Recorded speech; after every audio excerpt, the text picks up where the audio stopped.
Ang Converge nga ay 4th seed ngayong conference at tiyak na pasok na sa PBA playoffs. Kahit madami na nga silang bagong players, ay hindi pa nga sila tapos gumawa ng free agent signing ngayon sa Philippine Cup. At sa latest trades nga ng Converge, ay tinrade na nga nila si Javillonar sa Titan para sa 51st second round pick. At dahil dito nga ay may isang roster spot ang Converge para mag-sign pa ng iba pang players. Kaya't narito pa ang final free agent signing ng Converge para sa PBA playoffs. Top 5, Terence Romeo. Si TR7 nga ay unrestricted free agent ngayon sa PBA dahil hindi nga siya pinapirma ng Terra Firma Jeep ng panibagong kontrata para sa 50th season. At wala pang ang team ang kumukuha sa kanya ngayon sa free agency. Pero kakatapos nga lang niyang maglaro sa FIBA 3x3 tournament. Kaya't kung susubukan siya ng Converge na kunin, ay madadagdagan sila ng firepower off the bench.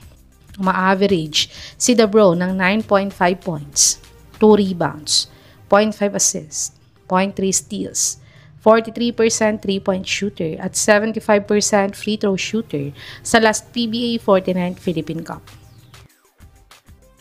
Panoorin natin ang mga huling game highlights ni TR7 sa Jeep kung ano pa ang maitutulong niya sa Converge.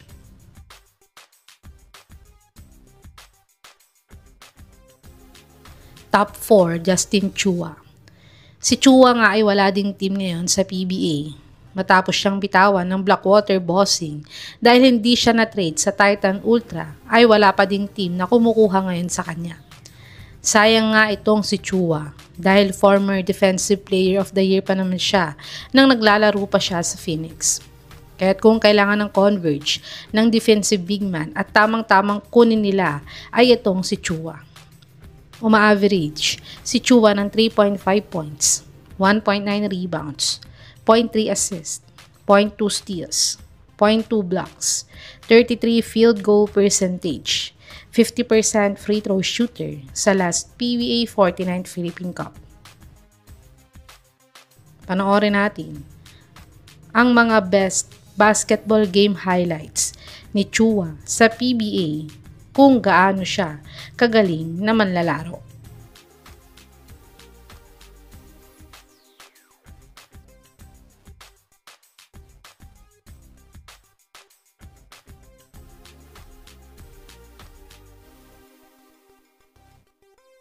Top 3, Mike Miranda.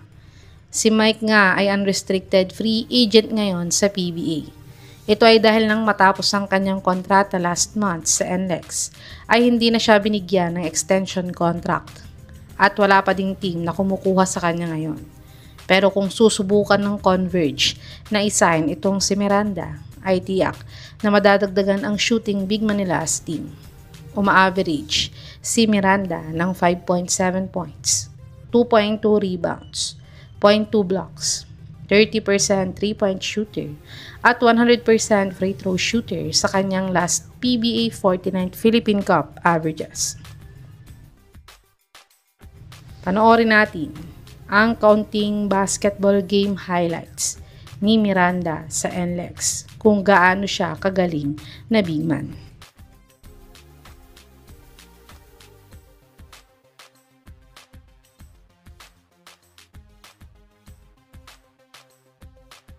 Top 2, JR Kenyahan.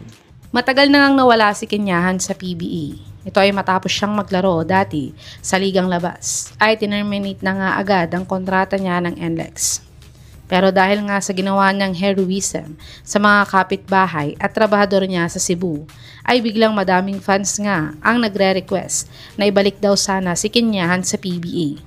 At dito nga ay baka pwede nga siyang subukan ng Converge na kunin para pagbigyan ng mga fans. Uma-average si Kenyahan ng 10.9 points, 3.6 rebounds, 1.1 assists, 0.5 blocks, 28% 3-point shooter, at 100% free throw shooter sa kanyang 2025 MPBL 7 season. Panoorin natin ang isa sa mga best game highlights ni JR sa MPBL kung kaya pa ba niyang bumalik sa PBA.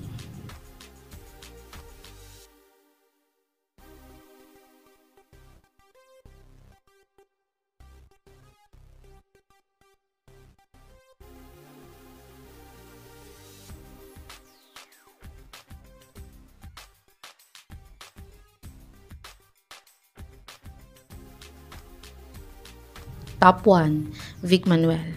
Si Manuel nga ay unrestricted free agent din ngayon sa PBA. Gaya ni Romeo ay hindi din binigyan ng extension contract itong si Musselman ng Terra Firma Jeep. Ang dahilan naman ng Jeep ay hindi nga nila kayang ibigay ang hinihinging extension contract ni Manuel. Kaya't binitawan na lang nila siya at nag-sign na lang siya sa Pangasinan Heatwaves sa MPBL. At maganda naman ang ginawa niya dito at napaabot niya sa semifinals ng playoffs ang team niya. Yun nga lang ay nasweep sila ng powerhouse team ng Abra. Kaya't ngayon nga ay free agent na ulit si Musselman. Pero ayon naman sa reports na to ay tinawagan na nga ng Converge Management si Manuel para isign nila siya para sa PBA playoffs ng Philippine Cup.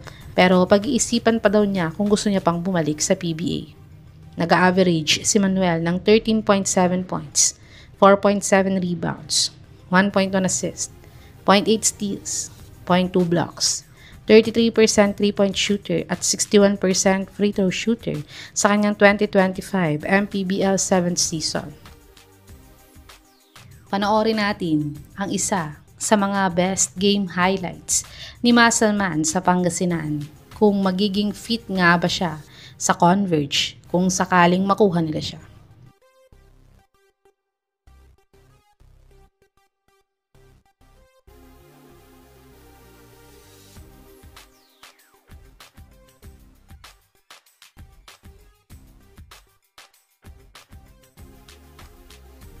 Ito ang final free agent signing ng Converge para sa PBA playoffs. Sa tingin nyo mga kababos, sino sa mga players na to ang dapat makuha ng Converge para mas lumakas pa sila sa PBA playoffs? I-comment nyo na po yan sa baba.